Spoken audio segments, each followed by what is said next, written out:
म दिक्क भइसकेँ सरकार चलाउँ, म दिक्क भइसकेँ सरकार चलाउँ। मन छैन, किन विश्वासको मत मागिरहन्छु? मनै छैन मलाई त, विश्वास चाहिएकै छैन त। अर्को सरकारमा जाउँ, अर्को वैकल्पिक सरकार बनाऊ, त्यसका लागि त बाटो खोलेकै छ। सम्माननीय राष्ट्रपतिजीले मिलेन भनेर कुनै आह्वान त रोक्नु भएको छैन, उहाँले खोलिदिनु भयो बाटो, आह्वान गर्नुभयो, आऊ सरकार बनाऊ। यदि मलाई सरकार चलाउन मन छ भने मैले विश्वासको मतमा जानुपर्छ, मन छ भने। 5मा जान चाहिँ राजीनामा गर्नै पर्छ भनेर संविधानले कहाँ लेखेको छ? राजीनामा गरेर मात्रै जान पाइन्छ भन्ने राजीनामा त कुरै छैन त्यहाँ। कुरो के छ भने विश्वासको मत ल्याऊ भन्ने छ। विश्वासको मत लिँदा त्यही स्वाभाविक ढङ्गले त्यहाँ पुग्ने हो। विश्वासको मत लिए सर मैले छोडिदिएँ भनेपछि यसमा हलो अड्काउने गोरु पड्काउने चाहिँ किन पर्यो? विपक्षीको माग भनेको चाहिँ प्रधानमन्त्री केपी शर्मा ओलीले पहिला राजीनामा दिनु पर्यो, राष्ट्रपति सामु गएर। अनि तपाईँ पदमुक्त भइसकेपछि संविधानको धारा 76 को 5 अनुसारको संयुक्त सरकार बनाउनको लागि राष्ट्रपतिले आह्वान गर्नु पर्यो। अहिले माग भनेको त्यसो भएन भने राष्ट्रपति विरुद्ध र प्रधानमन्त्री विरुद्ध हामी मोर्चाबन्दी कसेर जान्छौँ र प्रधानमन्त्रीलाई पनि हटाउँछौँ। यदि संसदबाट हटाउन सक्यो भने सडकबाट हटाउँछौँ र राष्ट्रपतिमाथि महाभियोगको प्रस्ताव ल्याउँछौँ भनेर अहिले शेरबहादुर देउवा घरमा मिटिङमा एउटा निष्कर्ष निकालेको छ। त्यसमा चाहिँ तपाईँको पार्टीको वरिष्ठ नेता माधव कुमार नेपालले पनि के भन्नुभयो भनेदेखि अहिले भर्खरै म अब केपी शर्मा ओलीको विरुद्धमा जान्छु, सकेसम्म म 40% पुर्याएर ल्याउँछु, पार्टी फोरेर म प्रधानमन्त्री बन्छु, होइन भने तपाईँहरू प्रधानमन्त्री बन्न तयार हुनुहोस्, म साथ दिन्छु भनेर आउनु भएको छ। अब माधव कुमार नेपाललाई तपाईँ कसरी कारवाही गर्नुहुन्छ? कार्यदल बन्यो र रामलाल थापाबादल यहीँ हुनुहुन्छ, तपाईँको उम्मेदवार, उहाँलाई पराजित गरी राष्ट्रिय सभामा। अब तपाईँ पार्टीभित्र अनुशासन कसरी कायम गर्नुहुन्छ? पहिलो प्रश्न। दोस्रो प्रश्न, अबको स्थितिमा यदि 5 वर्षसम्म कुनै पनि पोलिटिकल पार्टीले बहुमत पुर्याउने सम्भावना देखाएको छ, तपाईँ चाहिँ आफू बहुमत पुर्याएर जानुहुन्छ जानु राष्ट्रपतिसँग? हिजो राति जानुभयो भयो, त्यहाँ संसद पुगेको छैन बहुमत। यदि तपाईँले बहुमत पुर्याउन सक्नु भयो भने तेस्रो प्रश्न, अब संसद विघटन गर्नु, यसको दोष कसलाई दिनुहुन्छ? सामान्य संविधान अनुसार सङ्घीय लोकतान्त्रिक गणतन्त्रलाई सुदृढ गर्दै राजनीतिलाई अस्वस्थताबाट स्वस्थतातिर, अनुचित अभ्यासहरूबाट उचित अभ्यासतिर,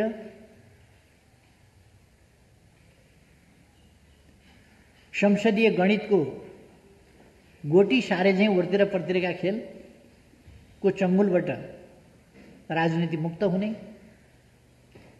र ताजा जनादेशमा गएर जनताको मूल्याङ्कन के छ, जनताको अभिमत के छ र जनताले आदेश के दिन्छ, त्यसअनुसार राष्ट्रिय राजनीति चल्ने, सरकार गठन हुने, चल्ने, यी सबै कुरा जनताको मूल्याङ्कनका आधारमा, जनताले दिएको ताजा जनादेशका आधारमा चल्ने कुरा उपयुक्त हुन्छ भनेर नै मैले प्रतिनिधि सभा विघटनको सिफारिस गरेका थिएँ। संविधानका व्याख्या, संविधान व्याख्या नहुने चिज होइन, व्याख्या हुने चिज हो। व्याख्या गर्दा देशको राजनीतिक परिस्थिति र परिस्थितिसँग मिलाएर, परिस्थितिलाई विश्लेषण गर्ने र परिस्थितिमा पैदा भएका समस्याहरू समाधान गर्ने गरी नै संविधानको कार्यान्वयन हुने हो। त्यसअनुसार नै मैले राजनीतिक विश्लेषण, संविधान वा संवैधानिक प्रावधानहरूको सजीव व्याख्या र देशको समस्या समाधान गर्दै देशलाई अगाडि बढाउने संविधानको प्रयोजन, मर्म, भावना र व्यवस्था अनुसार नै विघटन गरेँ। अदालतको व्याख्या फरक रह्यो र प्रतिनिधि सभा पुनर्स्थापित भयो। त्यसबेला के भनियो भने अविश्वासको प्रस्तावबाट भाग्न सरकार नछोड्न प्रतिनिधि सभा विघटन गरियो भनियो र पुनर्स्थापना भएपछि मैले भने अविश्वासको प्रस्ताव राख्नुहोस्, तर 2.5 महिनासम्म अविश्वासको प्रस्ताव आएन, किची पनि गएन, किची पनि छँदैछ, अविश्वास पनि आउँदैन। त्यस्तो अवस्थामा मैले राजीनामा माग्ने काम भइराखेको छ। संसदीय अभ्यास अनुसार, प्रक्रिया अनुसार राजीनामा माग्ने होइन, तपाईहरू अविश्वासको प्रस्ताव राख्नुहोस्, पास गर्नुहोस्, सरकार गठन गर्नुहोस् भनेर मैले आग्रह गरेँ। जुन दाबीका साथ, जुन प्रयोजनका लागि उहाँहरूले मुद्दा लड्नुभएको थियो, त्यो मुद्दा अनुसार नै गर्नुहोस् मेरो आग्रह रह्यो। तर अविश्वासको प्रस्ताव आएन 2.5 महिनासम्म। अथवा अविश्वासको प्रस्ताव ल्याएर नयाँ सरकार दिन पनि प्रतिनिधि सभा सफल रहेन। प्रतिनिधि सभालाई सफल हुन दिइएन। त्यस रूपमा आफै त प्रतिनिधि सभा रहने नरहने होइन, दल र दलका नेताहरूको व्यवहारले हुने नहुने हो। प्रतिनिधि सभालाई काम गर्न पनि नदिने, प्रतिनिधि सभालाई प्रभावकारी हुन पनि नदिने, सरकारलाई निर्वाध काम गर्न पनि नदिने र अर्को सरकार, वैकल्पिक सरकार दिनुहोस् न त भन्दा दिन पनि नसक्ने। 2.5 महिनासम्मको प्रतीक्षा र अर्को वैकल्पिक सरकार दिनुहोस् भन्ने मेरो आग्रह, त्यो सफल नभएपछि मैले विश्वासको मत मागेँ। त्यसो भए मैलाई विश्वास दिनुहोस् न त, तपाईहरू वैकल्पिक सरकार दिन सक्नुहुन्न भने मलाई विश्वास दिनुहोस्। म तपाईहरूसँग सल्लाह गरेर परामर्शमा सहमतिका साथ अगाडि बढ्न तयार छु। तनाव होइन राष्ट्रिय राजनीतिको। मैले यहाँहरूले मेरो मन्तव्य पनि मेरो प्रतिनिधि सभामा मैले विश्वासको मत किन दिनुहोस् भनेर माग्दा बोलेका कुराहरू पनि यहाँहरूलाई याद होला। मैले भने राष्ट्रिय राजनीतिलाई यति बेला, जति बेला हामी कोभिडको मारबाट पनि अगाडि आक्रान्त भइराखेका छौँ, त्यस्तोमा यस्तो परिस्थितिमा वैकल्पिक सरकार बन्न सकेन, बन्न सक्दैन भने मलाई समर्थन दिनुहोस्। मैले विश्वासको मत मागेँ। विश्वासको मत नदिनका लागि राष्ट्रिय राजनीतिमा यस्तो फोहोरी घिनलाग्दो चक्रव्यूह, यो महाभारतकालीन चक्रव्यूहमा नीति विधि तोडेर, युद्धका नियमहरू तोडेर, आचार संहिता तोडेर, मर्यादाहरू तोडेर, इमान जमान छोडेर घेराबन्दी गरेर अभिमन्युको हत्या भएको थियो। यसपल्ट विश्वासको मत नपुगोस् भन्नका लागि दलहरूभित्रै विग्रह, दलहरूको मर्यादा, दलहरूको अनुशासन, दलीय अनुशासन, लोकतान्त्रिक मूल्य मान्यता पनि छोडेर दलभित्रैबाट समेत तपाईँ सोच्न सक्नुहुन्छ 27 जना मान्छे गुटगत हिसाबले, अनुशासनहीन ढङ्गले, लोकतान्त्रिक मूल्य मान्यता विपरीत अनुपस्थित हुने र सरकार डाल्ने खेलमा दलभित्रैबाट विपक्षीसँग मिल्ने र विपक्षीसँग मिलेर सरकार ढाल्न खोज्ने खालका प्रयासहरूलाई लोकतन्त्रमा के भनिन्छ? के यी प्रयासहरू स्वस्थ प्रयास हुन सक्छन्? लोकतान्त्रिक मूल्य मान्यता अनुसारका हुन सक्छन्? यी प्रयासहरू, यस्ता प्रयासहरू कुनै पनि हिसाबले नैतिक हुन सक्छन्? त्यस्तो होइन। त्यहाँसम्मका प्रयास भए। अरू त अरू, अन्तर्ध्वंस मचाउनेदेखि लिएर भित्रैबाट मिर्जाफर र मीर कासिमहरू सिर्जना गरिए र मिर्जाफर र मीर कासिमहरू सक्रिय भएर इतिहासमै कलङ्कित हुने खालका अपराधिक क्रियाकलापहरू गरे सरकार ढाल्ने प्रयोजनका लागि, विश्वास प्राप्त नहोस् भन्नका लागि। विश्वास प्राप्त भएन। त्यसपछि संविधानको धारा 76 को उपधारा 2 बमोजिमको सरकार बनोस् भनेर 3 दिनको समय सम्माननीय राष्ट्रपतिज्यूले उपलब्ध गराउनुभयो। फेरि विकल्प पनि दिन नसक्ने, वैकल्पिक सरकार पनि दिन नसक्ने, भइरहेको सरकार नढाली नहुने, ढाल्न पनि नसक्ने,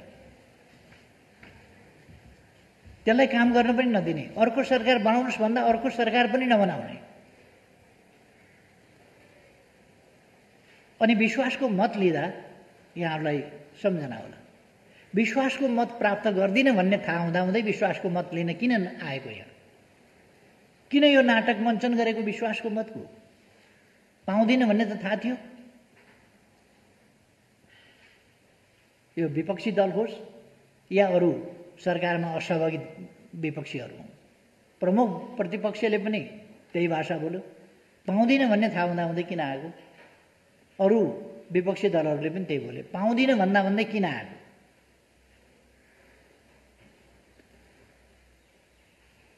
प्रमुख प्रतिपक्ष बाहेकका दलहरूले के भने,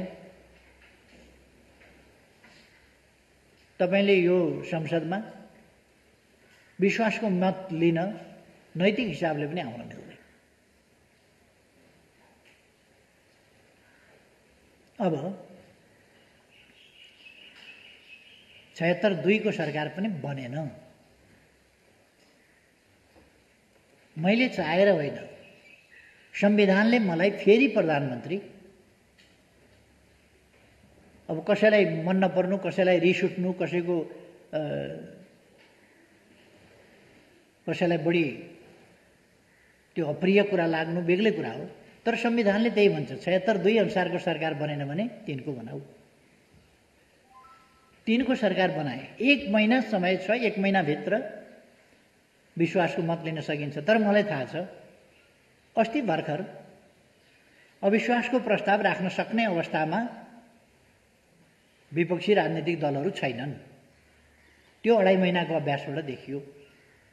अविश्वास राख्नका लागि संसद फिर्ता पाऊँ भनेको, प्रतिनिधि सभा फिर्ता पाऊँ भनेको अविश्वास राख्ने स्थिति भएन। त्यसपछि विश्वासको मत मैले प्राप्त गर्न सक्ने स्थिति भएन। विश्वासको मत नदिएर सरकार ढाल्नलाई व्हिप उल्लङ्घन गर्ने, आदेशको पालना नगर्ने, दलीय मर्यादा, लोकतन्त्रको आधारभूत मूल्य मान्यता समेतको धज्जी उडाएर अनुपस्थित बस्ने सम्मका अलोकतान्त्रिक हरकतहरू संसदभित्र पसाइए, लोकतन्त्रभित्र पसाइए, लोकतन्त्रको हुर्मत लिने काम गरिए। यो एउटा सरकारको मात्रै प्रश्न होइन, लोकतन्त्रको प्रणालीको प्रश्न हो र प्रणालीको हुर्मत लिने काम भयो। विश्वासको मत आएन, विश्वासको मत पाउने स्थिति छैन। 2 को सरकार पनि बनेन।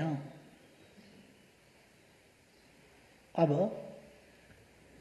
3 अनुसारको सरकारले फेरि समय विश्वासको मत पाउन्न भन्ने थाहा हुँदाहुँदै, साथीहरूले अस्ति गरेका बहस जस्तै विश्वासको मत पाउँदिन भन्ने थाहा पाउँदा पाउँदै विश्वासको मत पर्खिएर यसरी समयले चापेको बेला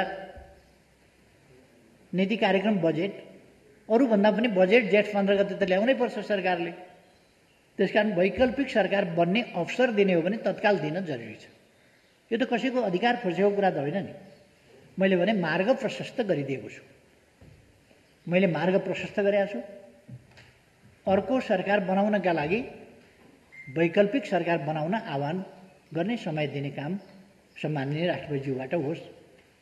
मैले भने यसमा षड्यन्त्र कहाँ भयो, बन्न नदिएको कहाँ भयो? अनि 1 दिनको समय दिएको 21 घण्टा जोडेर कति 2.5 महिना दिँदाखेरि किन थोरै भयो त? 2.5 महिना पनि पर्याप्त त भएन। अविश्वासको प्रस्ताव त कसैले राख्न सकेन 2.5 महिनामा। अनि 2.5 महिना नै दिने कि कति दिने त? 2.5 महिनामा नभएको अस्ति 3 दिन दिएको, 3 दिनमा पनि त हुन सकेन। हुन सक्ने हो भने 24 घण्टामा के भयो, दलहरू मिलेर जाँदाखेरि भइहाल्छ। दलहरू मिलेर जाँदाखेरि आज त दिनभरि त होला नि त 5 बजेसम्म, दिनभरिमा दलहरू मिलेर जान सकिँदैन, त्यो गए भयो। वैकल्पिक सरकार बनाए भयो। वैकल्पिक सरकार बनेमा मैले स्वागत गर्नेछु। अथवा म फेरि पनि आह्वान गर्छु, कुनै षड्यन्त्र होइन, तपाईहरु सरकार बनाउनुहोस्, वैकल्पिक सरकार बनाउनुहोस्। म दलहरूलाई, दलका नेताहरूलाई आग्रह गर्छु, बनाउनुहोस् वैकल्पिक सरकार। मेरो रचनात्मक सहयोग हुनेछ। यस्तो सधैँको खिचखिच, सधैँको किचपिच होइन। सहयोगका साथ मेरो दल त्यस सरकारलाई सहयोगी भावनाका साथ अहिलेको कोभिडको विरुद्ध र अघि पछि पनि अरू इस्युमा पनि सहयोगी भावनाका साथ मेरो दल प्रस्तुत हुनेछ। सरकार बनाउनुहोस्। सक्नुहुन्न भने मलाई समर्थन गर्नुहोस्। कसले विघटन गर्न खोज्यो संसद, मलाई समर्थन गर्नुहोस्। मैले अस्ति पनि भने समर्थन गर्नुहोस्। समर्थन पनि नगर्ने, आफू बनाउन पनि नसक्ने कि मलाई समर्थन गर्नुहोस्, राष्ट्रिय सरकार बनाऊ, आउनुहोस् न त। समर्थन मात्रै गर्ने होइन, सहयात्रा गरौँ। कोभिडका विरुद्ध यसरी लड्नु छ, कोभिडका विरुद्ध साझा लडाईँ लडौँ, संयुक्त लडाईँ लडौँ कोभिडका विरुद्ध। सबै सरकारमा सामेल हौँ। यति बेर यो महामारीका बेला राष्ट्रिय सङ्कट, अन्तर्राष्ट्रिय सङ्कटको एउटा स्थिति बनिराखेको छ। यस्तो बेलामा हामी सबै मिलेर कोभिड-19 का विरुद्ध लडौँ, राष्ट्र एकजुट भएर लडौँ। तपाईहरु बनाउनुहोस्। रचनात्मक भूमिका हाम्रो हुनेछ। छलफल गरौँ। अझ मैले आज बिहान मात्रै शेरबहादुर देउवाजीलाई फोन गरेर कुरा गरेँ।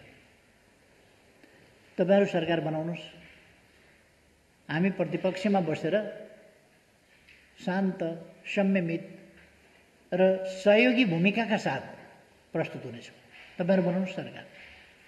होइन राष्ट्रिय सरकार बनाऊ, आउनुहोस् मेरो नेतृत्वमा राष्ट्रिय सरकार बनाऊ।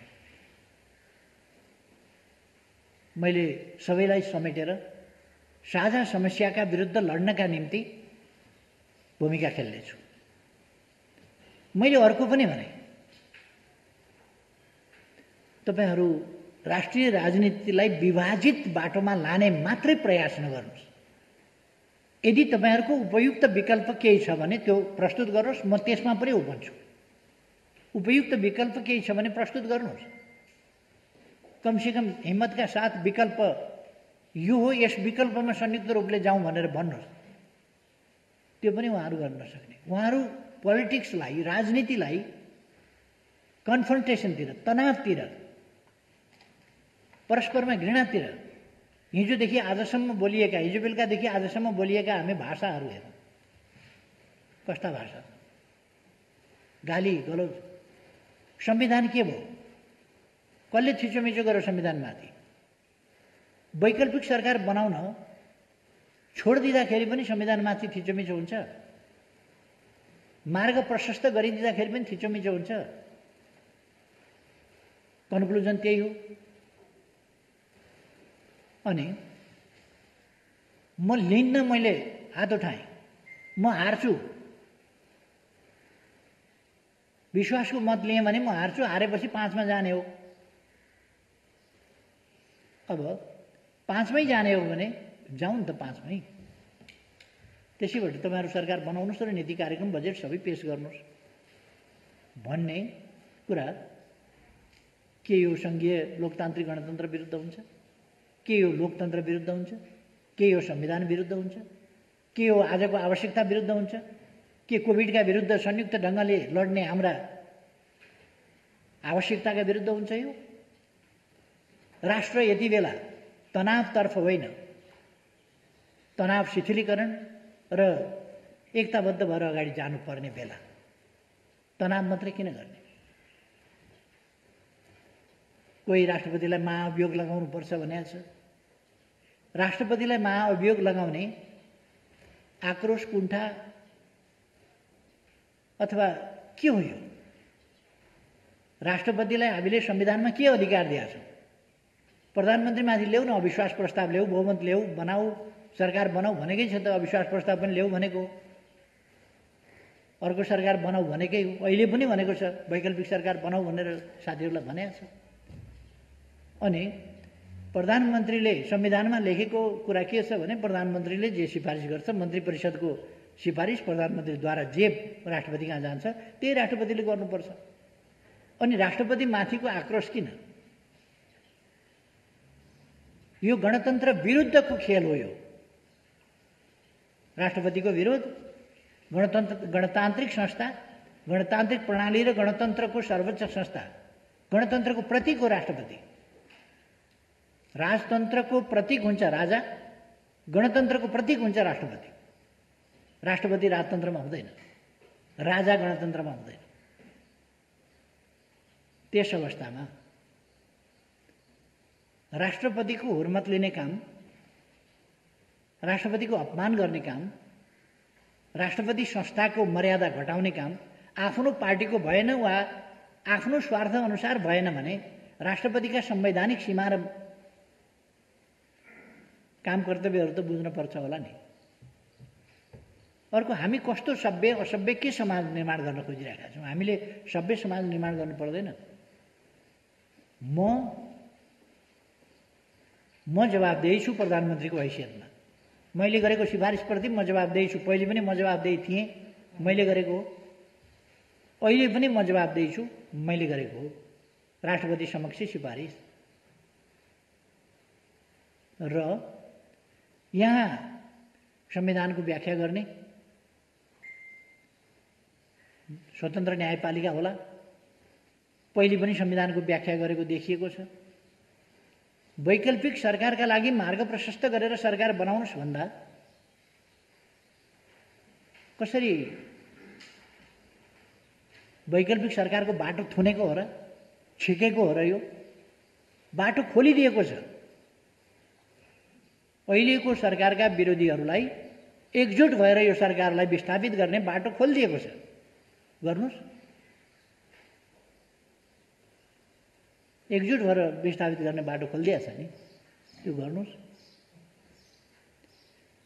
मैले भने अर्को सरकारलाई, वैकल्पिक सरकारलाई हाम्रो रचनात्मक सहयोग हुनेछ।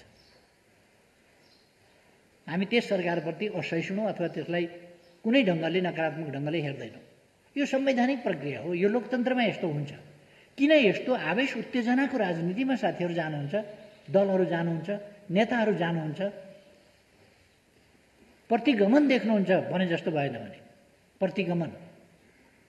अस्ति के विषयमा हो प्रतिगमनका विरुद्ध लडौँ भने के पो एउटा आएको थियो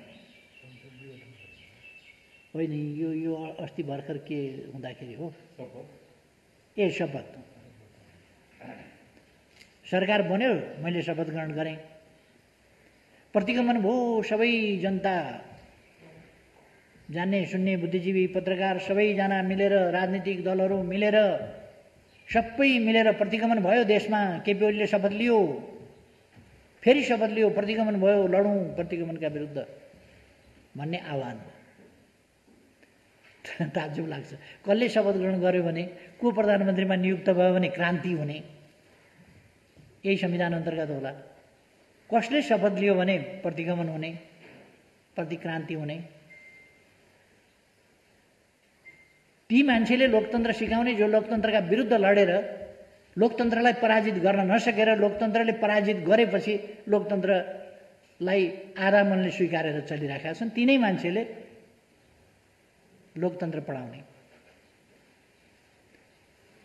जे होस्, यतापट्टि म जान चाहन्न। अहिले मेरो भनाइ के हो भने आवेश उत्तेजनामा चल्ने समय छैन। हामीले अहिले देशको परिस्थितिलाई यस्तो महामारीका बेला गम्भीरतापूर्वक लिनुपर्दछ र साझा प्रयासबाट यसको समाधान गर्नुपर्दछ। साझा प्रयासबाट। त्यो साझा प्रयास मलाई समर्थन गरेर हुनसक्छ, वैकल्पिक सरकार बनाएर हुन सक्दछ। अर्को विकल्प कसैले अगाडि सारे पनि हुन्छ, त्यो विकल्प सार्नुहोस् अगाडि, त्यो गरे पनि हुन्छ। मेरो पहिलो चोइस त आफै विकल्प हो, किनभने मलाई चाहिँ कसैले अविश्वास पनि राख्न सकेन, हटाउन पनि सकेन। अब यदि हटाउने बाहेक अर्को विकल्प हुन सक्दैन भनेर हटाउने दिनको प्रतीक्षा गर्ने हो भने त्यो दिनको प्रतीक्षा गर्दा गर्दै संसद विघटन हुने स्थितिमा पुग्ने खतरा।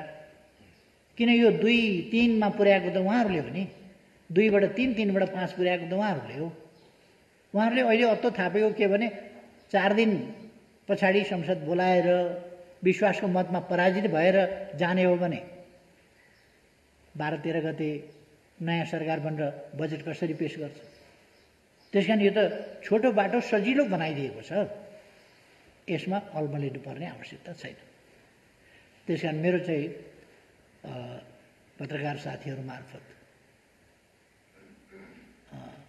तपाईहरूलाई पनि यस विषयलाई सही ढङ्गले बुझिदिन म आग्रह गर्न चाहन्छु। यसमा कुनै देशको हितभन्दा परतिर संविधानको मर्म र भावना, अक्षर र व्यवस्था प्रबन्ध भन्दा परतिर केही पनि छैन र यसमा हामी सबै एकजुट भएर देश लाग्नुपर्ने अवस्था छ भनेर मैले फेरि जोड दिन खोजेँ। आज 5 बजेसम्मको समय छ, कसैले वैकल्पिक सरकार दियो भने ठिक छ।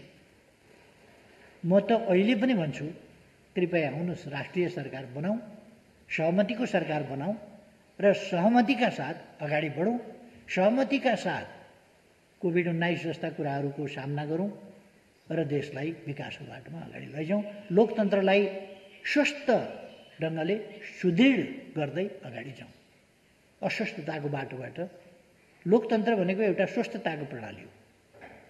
लोकतन्त्र भनेको अत्तो थाप्ने प्रणाली होइन, सही कुरामा चल्ने प्रणाली हो।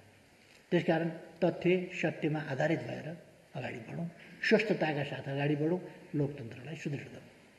यही कुरा मैले भन्न खोजेको हुँ। फेरि एकपल्ट दोहोऱ्याएर भन्न चाहन्छु, राष्ट्रिय सहमति कायम गरौँ, सहमतिको सरकार बनाएर अगाडि जाउँ, सहमतिका साथ राष्ट्रिय समस्या समाधान गरौँ। यही मेरो आग्रह। धन्यवाद छ। अब साथीहरूका जिज्ञासाहरू पनि म सोध्छु।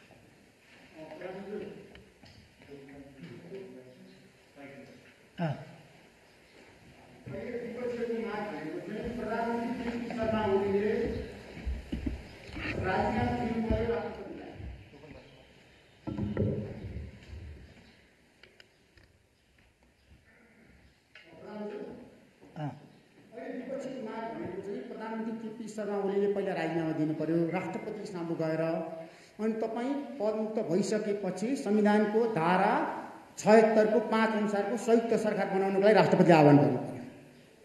अहिले माग भनेको त्यसो भएन भने राष्ट्रपति विरुद्ध र प्रधानमन्त्री विरुद्ध हामी मोर्चाबन्दी कसेर जान्छौँ र प्रधानमन्त्रीलाई पनि हटाउँछौँ। यदि संसदबाट हटाउन सकेन भने सडकबाट हटाउँछौँ र राष्ट्रपतिमाथि महाभियोगको प्रस्ताव ल्याउँछौँ भनेर अहिले शेरबहादुर देउवाघरमा मिटिङमा एउटा निष्कर्ष निकालेको छ। त्यसमा चाहिँ तपाईँको पार्टीको वरिष्ठ नेता माधव नेपालले पनि के भन्नुभयो भन्दाखेरि अहिले भर्खरै म अब केपी शर्मा ओलीको विरुद्धमा जान्छु, सकेसम्म म 40% पुर्याएर ल्याउँछु, पार्टी फोरेर म प्रधानमन्त्री बन्छु, होइन भने तपाईँहरू प्रधानमन्त्री बन्न तयार हुनुहोस्, म साथ दिन्छु भनेर भन्नुभएको छ। अब माधव नेपाललाई तपाईँ कसरी कारवाही गर्नुहुन्छ? कार्यदल बन्यो र रामलाल थापाबादल यहीँ हुनुहुन्छ, तपाईँको उम्मेदवार, उहाँलाई पराजित गरी राष्ट्रिय सभामा। अब तपाईँ पार्टीभित्र अनुशासन कसरी कायम गर्नुहुन्छ? पहिलो प्रश्न। दोस्रो प्रश्न, अबको स्थितिमा यदि 5 वर्षसम्म कुनै पनि पोलिटिकल पार्टीले बहुमत पुर्याउने सम्भावना देखाएको छ, तपाईँ चाहिँ आफू बहुमत पुर्याएर जानुहुन्छ जानु राष्ट्रपतिसँग?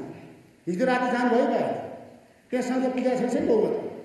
यदि तपाईँले बहुमत पुर्याउन सक्नु भएन, तेस्रो प्रश्न, अब संसद विघटन गर्नु, यसको दोष कसलाई दिनुहुन्छ? सामान्य कुरा छ।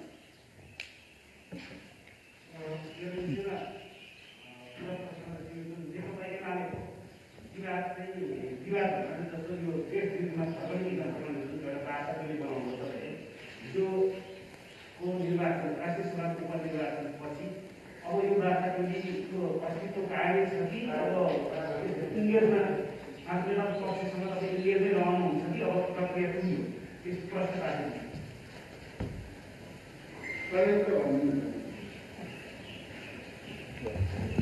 अहिले तपाईँले एउटा समानन्तरणले चाहिँ के गर्नु भने मार्ग प्रशस्त गरेको छु भन्नुभयो होइन।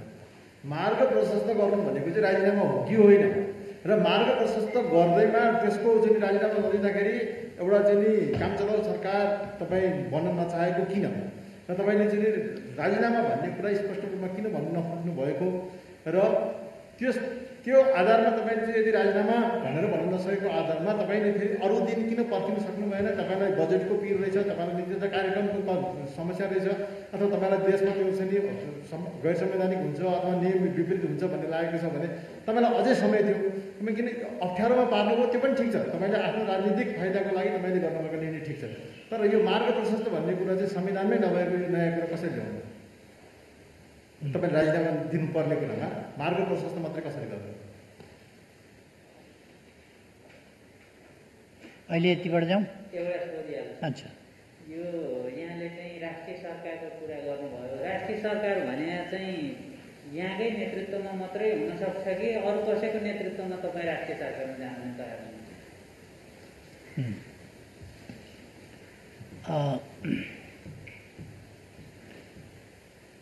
चारवटा प्रश्न आए। चारवटा प्रश्नमा अरू दुई तिनवटा प्रश्न पनि मिसिएको छ जस्तो लाग्छ।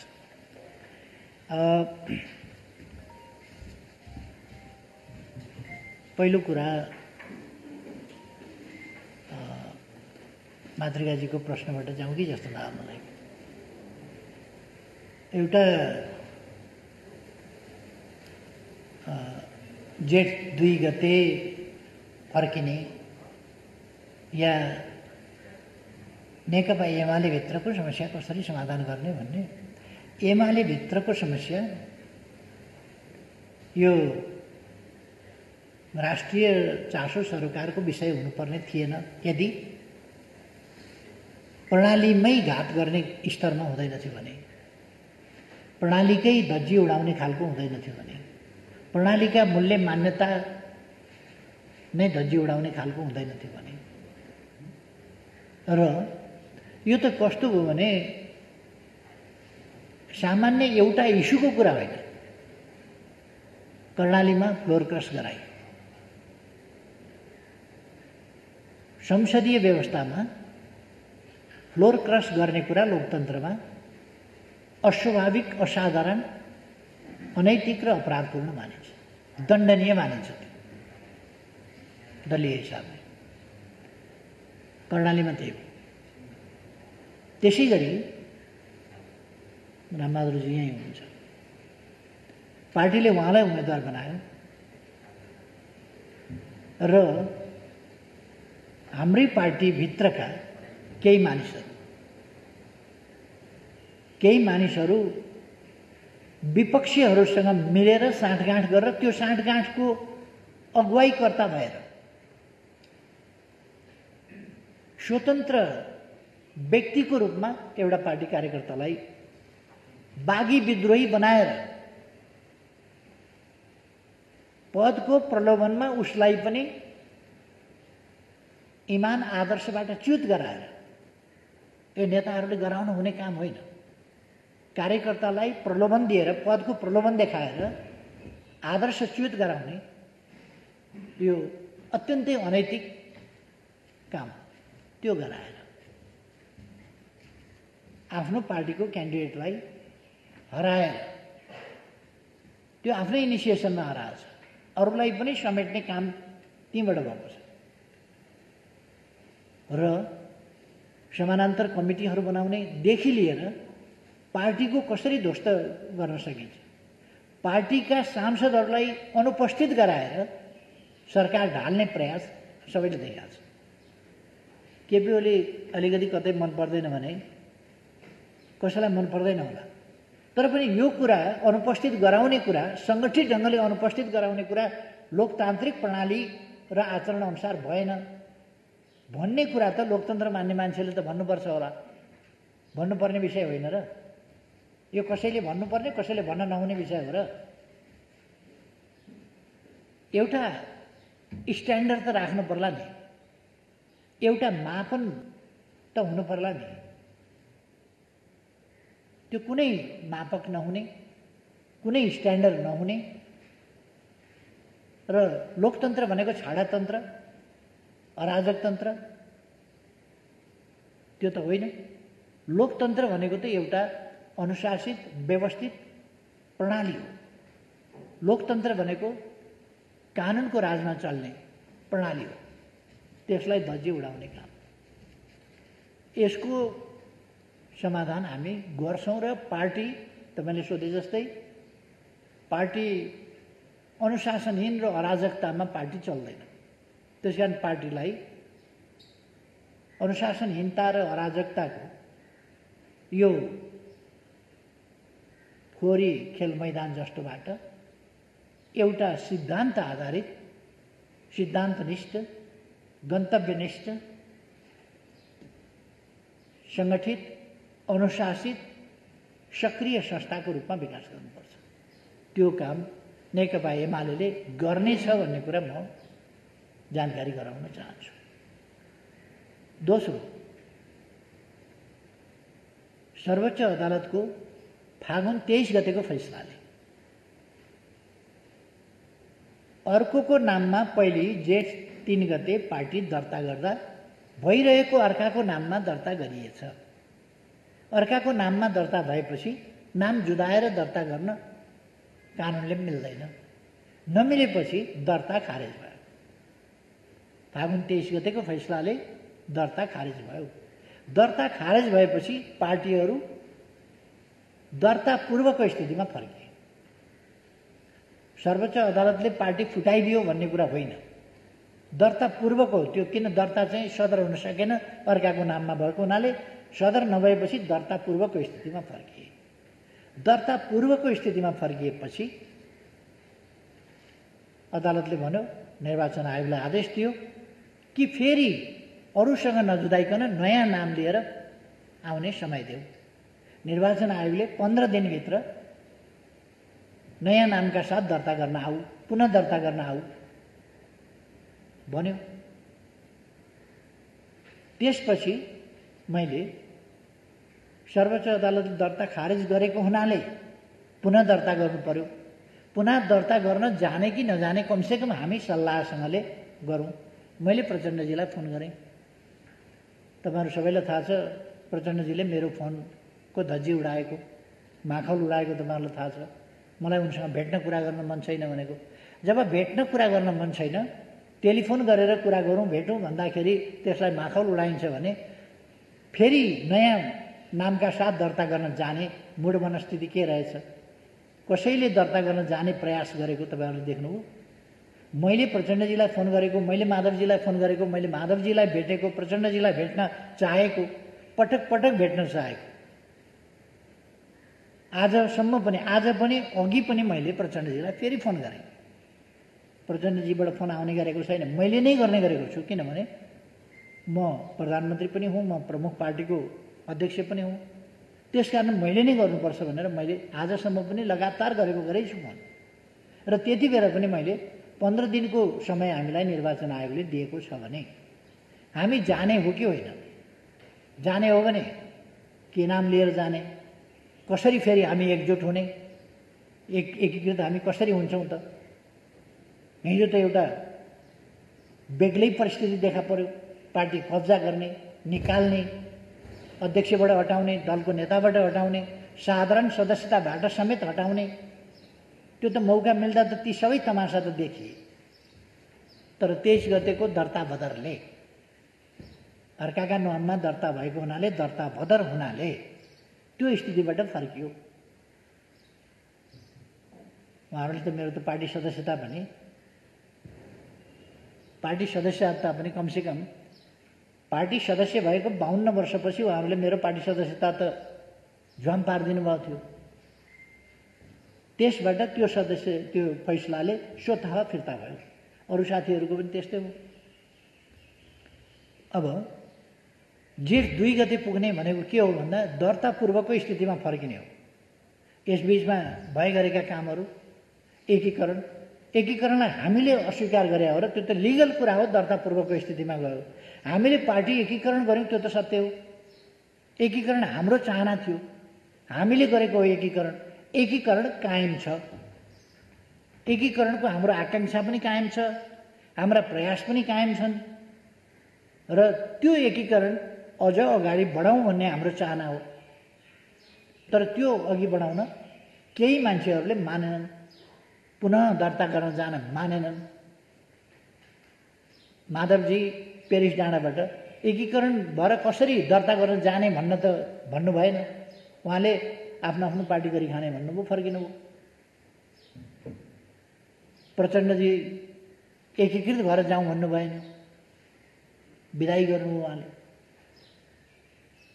मैले फोन गरेर एकीकृत ढङ्गले नै अगाडि बढ्ने बाटो समाउँ भन्दा उहाँले अस्वीकार गर्नुभयो। यस स्थितिमा यो पार्टी अलग अलग हुने स्थिति बनेको हो। यसमा हामीले चाहिँ अलिकति स्पष्ट हुनुपर्छ र जेठ 2 गते पुग्ने भनेको त्यो अर्थ हो।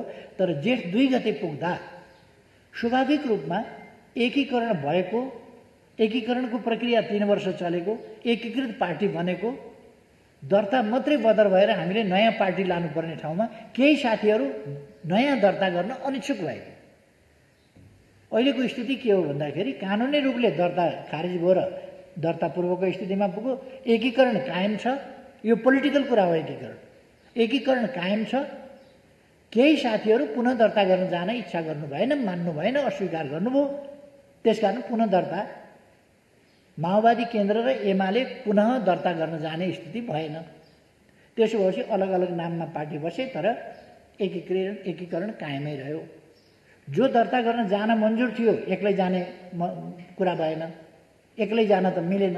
एक्लै जान नमिलेको हुनाले दर्ता गर्न जाने कुरा भएन, संयुक्त रूपमा उहाँहरू मान्नु भएन र दर्ता पूर्वको स्थितिमा फर्किँदा माओवादी केन्द्र र एमाले भयो।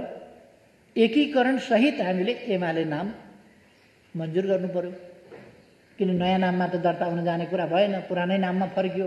नयाँमा नगएपछि एमाले नै नाम भयो, तर यो हाम्रो एकीकृतै पार्टी हो, एकीकरण सहितको पार्टी हो र राजनीतिक रूपमा हामी एकीकृत छौँ। दर्ता पूर्वको स्थिति त्यो हो। त्यसलाई अस्वीकार गर्न सकिँदैन। त्यो एकीकरणबाट आएका साथीहरू जो त्यसरी आए, एकीकृत छन्, एकीकरण छँदैछ। त्यसकारण कोही पनि एकीकृत भएका साथीहरू पूर्व माओवादी केन्द्रमा फर्किएन, एकीकृत पार्टीमै बसे। अवस्था त्यो हो। त्यसकारण यसमा इन्गेज गर्ने कि नगर्ने भन्ने कुरा होइन। हामीले पोलिटिकल्ली गरेको एकीकरण कायम छ, एकीकरणै हो। नाम एमाले भयो, किनभने अर्को नाम लिएर दर्ता गर्न जान अर्को पार्टी मानेन।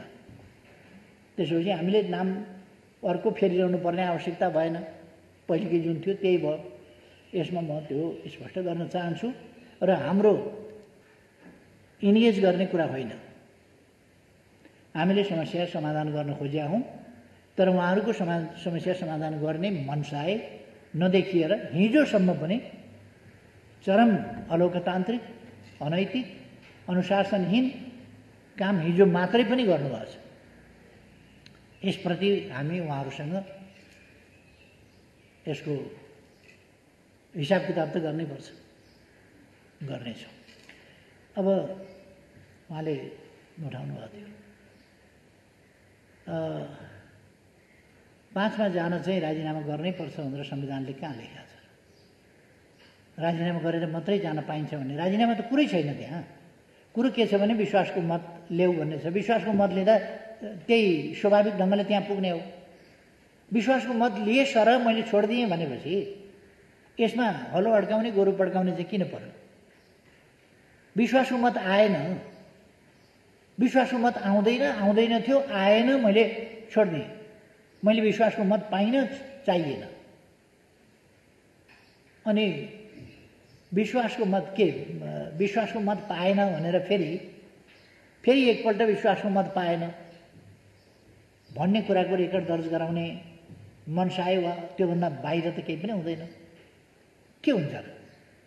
तात्विक अन्तर के छ? त्यसले के कसैको मैले राजीनामा गरेर गए पनि 5 मा पुग्ने हो, मार्ग प्रशस्त गरेर गए पनि 5 मा पुग्ने हो, यसै गए पनि अब 5 मा जाउँ भने पनि 5 मा पुग्ने हो। त्यसले सबैका लागि अप्सन खुला गरिदिया हो। त्यसकारण यो यसमा न्यू बनाएको आदि इत्यादि कुरा त होइन। त्यसर्थ यो एकदमै स्वाभाविक कुरा हो र राजीनामा गरेर जानुपर्छ भन्ने कतै संवैधानिक व्यवस्था होइन, छैन। यदि विश्वासको मत लिन चाहेन भने के गर्ने? मैले चाहिनँ, विश्वासको मत लिन आवश्यक ठानिनँ, मैले ह्यान्डसअप गर्ने, के गर्ने? संविधानमा छैन भने विकल्पमा जाने। विकल्प रोक्नु हुँदैन, विकल्प रोकिएको छैन। अब धमलाजीले उठाउनु भएको कुरा छ, के पोइन्ट थियो अरे?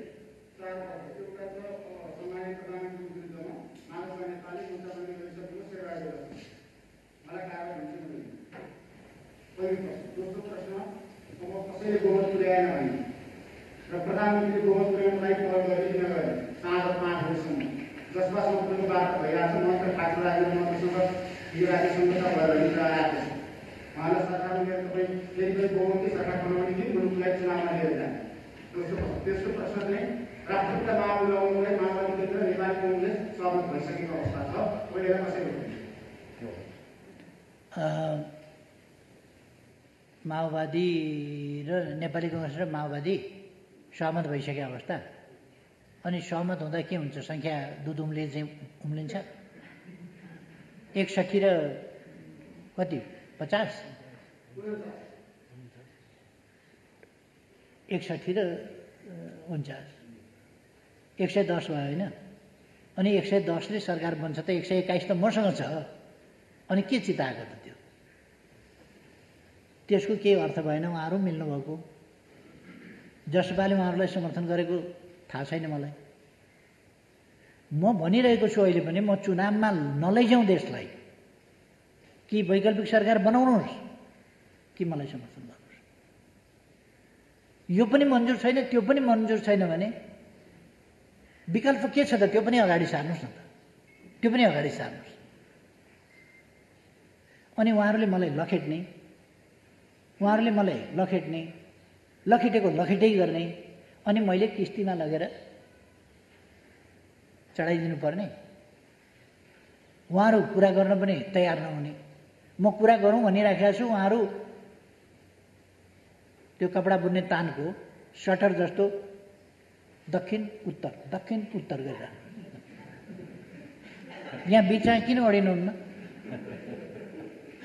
बनाऊ सरकार, मिलाऊ भन्दाखेरि किन मान्नुहुन्न? एकैचोटि स्वाटै दक्षिण, एकैचोटि स्वाटै उत्तर, किन? त्यो उत्तर दक्षिण नि, त्यो ब्याट्सम्यानले ब्याट्सबाट बल उम्कायो, अर्काले च्याप्प समातिसक्यो, अब रन बनाउँछु भनेर कुदेर हुन्छ? त्यसपछि कुदेर हुन्छ? बल अर्काले समातिसकेपछि अनि रन बनाउन कुद्ने। यो जति उत्तर दक्षिण रन बनाउन कुदे पनि कति रन बन्छ?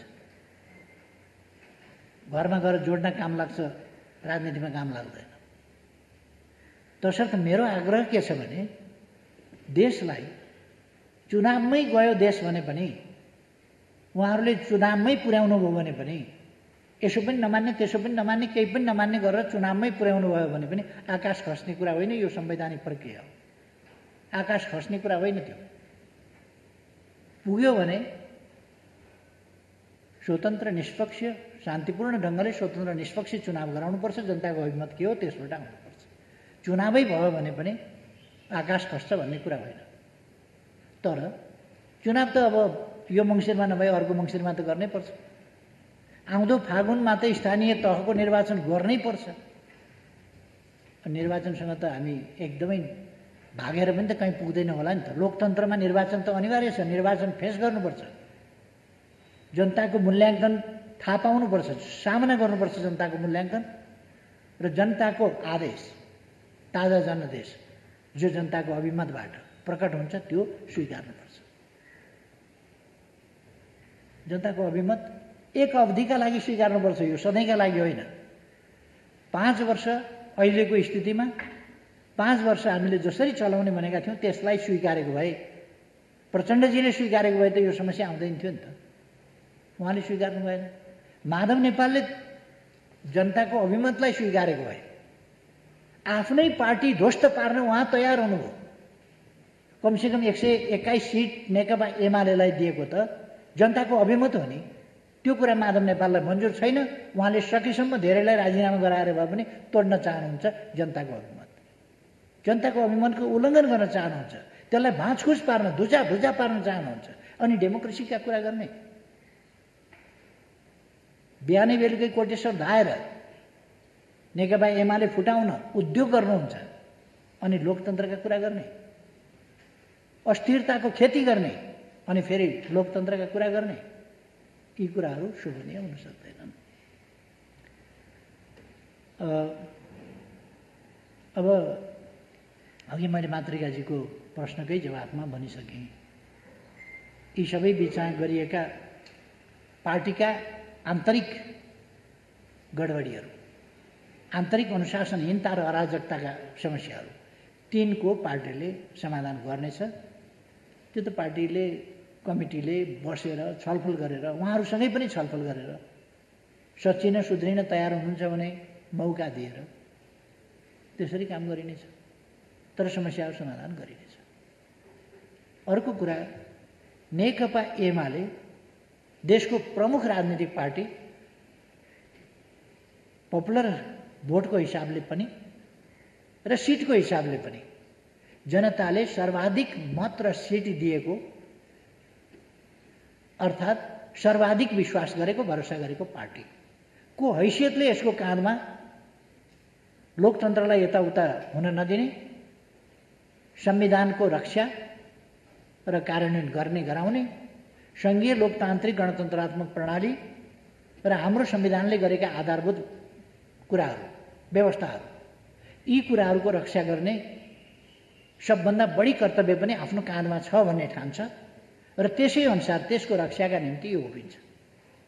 लोकतन्त्रको भविष्यमा कुनै तलमाथि पर्न दिने छैन, किनभने नेकपा एमाले यस देशमा छ र सङ्घीय लोकतान्त्रिक गणतन्त्रको रक्षाका निम्ति, संविधानको रक्षा, कार्यान्वयन, त्यसका निम्ति, प्रभावकारी कार्यान्वयनका निम्ति नेकपा एमाले यो अग्रभागमा उभिएर लडाइँ गर्छ।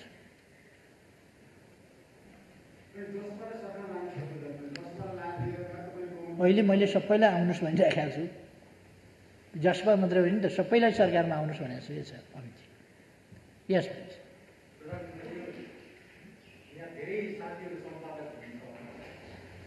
हामी सम्पादक हुँदा चाहिँ पब्लिसरले सम्पादकको राजीनामा नदिकन अर्को सम्पादक खोज्ने चलन छ। अनि हामी पनि ठिक छ, अर्को सम्पादक खोज्नुहोस्, आएपछि हामी राजीनामा दिन्छौँ, त्यति दिनसम्म पत्रिका चलोस् भन्छौँ। त्यो चाहिँ निजी कम्पनी हो। तर प्रधानमन्त्री पद र प्रधानमन्त्री चाहिँ सार्वभौम जनताले चुनेको, सार्वभौम संसदले चुनेको प्रतिनिधि हो। र प्रधानमन्त्री कायमै रहँदाखेरि, एउटा प्रधानमन्त्री कायमै रहँदाखेरि राष्ट्रपतिले अर्को प्रधानमन्त्री खोज्ने प्रक्रिया सुरु गर्न मिल्छ। भोलि पनि कुनै प्रधानमन्त्रीले राजीनामा पनि दिएको छैन, ऊ कायमै छ, राष्ट्रपतिले त्यसरी खोज्यो भने त त्यो त अनैतिक, असंवैधानिक हुन्छ होला नि। र खास सिधा प्रश्न गर्न खोजेको प्रधानमन्त्रीजीले त्यसलाई सिधा जवाफ दिनु भएन। यसैमा म जोडिहाल्छु, अर्को पनि छ, प्रधानमन्त्रीलाई सजिलो हुन्छ। तपाईँ आजका दिनसम्म राजीनामा दिनुभएको छैन र प्रधानमन्त्री नै कायम हुन्छ। तपाईँले विश्वासको मत लिने समय पनि सकिएको थिएन। समय सकिएको भए राष्ट्रपतिजीले आह्वान गर्न सक्नुहुन्थ्यो। अब तपाईँ ऋषिजीले सोध्नुभयो, त्यसको पनि उत्तर नआएर मैले यसैमा थप्च्याएको। तपाईँ भरे 5 बजेसम्म तपाईँको नेतृत्वमा फेरि अर्को सरकार बनाउन भनेर दाबी गर्नुहुन्छ कि हुन्न? तपाईँ प्रधानमन्त्री अलरेडी हुनुहुन्छ, म फेरि प्रधानमन्त्री बन्नु पऱ्यो भनेर दाबी लिएर जानुहुन्छ कि जानुहुन्न? पहिलो प्रश्नमा चाहिँ के छ भने नि, यो निजी कम्पनी जस्तो सजिलो प्रोभाइडरको, लगानीकर्ताको, कम्पनीका मालिकको हातमा हुने जस्तो कुरा होइन। यो देश र जनताका हातमा संविधान सम्मत ढङ्गले रहेको अधिकारको कुरा। यही कुरा अस्ति मलाई कसैले किन सोधेन, मैले विश्वासको मत प्राप्त गरेँ गरिनँ, विश्वासको मत प्राप्त गरिनँ, मैले राजीनामा दिइनँ, म प्रधानमन्त्रीमा त कायमै थिएँ। प्रधानमन्त्री छँदै थिएँ, विश्वासको मतले मलाई मुक्त गर्यो। विश्वासको मत प्राप्त नभएपछि मुक्त गर्यो। मैले राजीनामा त गरिनँ, अहिले मैले इच्छा गरिनँ, म मुक्त भएँ। राजीनामा त गरेको छैन, राजीनामा गर्नुपर्ने व्यवस्था पनि छैन। र त्यसपछि 2 को सरकार बनाउने कोसिस भयो, 2 को सरकार बनेन, मैले राजीनामा गरिनँ, फेरि नियुक्त भएँ। राजीनामा गरेकै छैन मैले, म प्रधानमन्त्रीमा कायमै छु, कायमै हुँदाहुँदै नियुक्त भएँ। अर्को प्रधानमन्त्रीले शपथ ग्रहण गरेका बखत वास्तवमा प्रधानमन्त्री कामबाट मुक्त हुन्छ। अहिले त्यस्तै हो स्थिति। अर्को प्रधानमन्त्री नबन्दासम्म, भरे 5 बजेसम्म अथवा 5 बजे अगाडि नै बन्यो भने अर्को प्रधानमन्त्री बन्दासम्म म प्रधानमन्त्रीकै रूपमा कामकाज गरिरहन्छु। तर अर्को प्रधानमन्त्री बन्न बाटो खोलेको छ, त्यो त मैले नै ह्यान्डसअप गरेर खोलेको छु नि त। त्यसरी खोल्न पाइँदैन भन्ने संवैधानिक व्यवस्था छैन। यदि मलाई सरकार चलाउन मन छ भने मैले विश्वासको मतमा जानुपर्छ। मन छ भने म दिक्क भइसकेँ सरकार चलाउन, मन छैन, किन विश्वासको मत मागिरहन्छु? मनै छैन मलाई त, विश्वास चाहिएकै छैन त। अर्को सरकारमा जाउँ, अर्को वैकल्पिक सरकार बनाऊ, त्यसका लागि त बाटो खोलेकै छ। सम्माननीय राष्ट्रपतिजीले मिलेन भनेर कुनै आह्वान त रोक्नु भएको छैन, उहाँले खोलिदिनु भयो बाटो, आह्वान गर्नुभयो, आऊ सरकार बनाऊ। त्यो सबैलाई अवसर छ। प्रतिनिधि सभाको सदस्य हरेक प्रतिनिधि सभा सदस्यलाई भरपर्दो आधार प्रस्तुत गर्ने अधिकार छ। त्यो गरेर लिएर जान पाएको छ भने कुनै कसैको अधिकारमा कतै कुण्ठा हनन भएन। मेरो अधिकार मैले प्रयोग गर्न चाहिनँ, किनभने मलाई थप सरकार चलाउनु छैन। यस्तोमा पनि सरकार चलाउन सकिन्छ, न कोही समर्थन गर्छ न कोही साथ दिन्छ। त्यसो भने बनाउन त अर्को। यति दिनै पछिको असहयोग, दिनै पछिको विरोध, बदनाम गरेको छ, चरित्र हत्या गरेको छ। यस्तो स्थितिमा यति यो नन कोअपरेटिभ मात्रै होइन, मोर देन नन कोअपरेटिभ, त्यस खालको स्थितिमा एउटा विरोधको लागि विरोध सधैँको, त्यस स्थितिमा मैले सरकार चलाउनु छैन। चलाउन भए मैले विश्वासको मत माग्नु पर्थ्यो। चलाउने अधिकार प्राप्त मैले विश्वासको मत प्राप्त गरेपछि पाउँथेँ। 30 दिनभित्र मैले विश्वासको मत लिनुपर्छ, अनि मात्रै फर्दर प्राइम मिनिस्टरको हिसाबमा मैले सरकार चलाउन पाउँछु। मलाई त्यो चलाउनु छैन, त्यसकारण मैले राष्ट्रपतिजीलाई भने अर्को प्रोसेस सुरु गरिदिनुहोस्। अब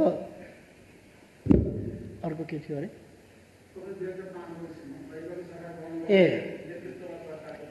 म दाबी गर्ने प्रयासमा छु,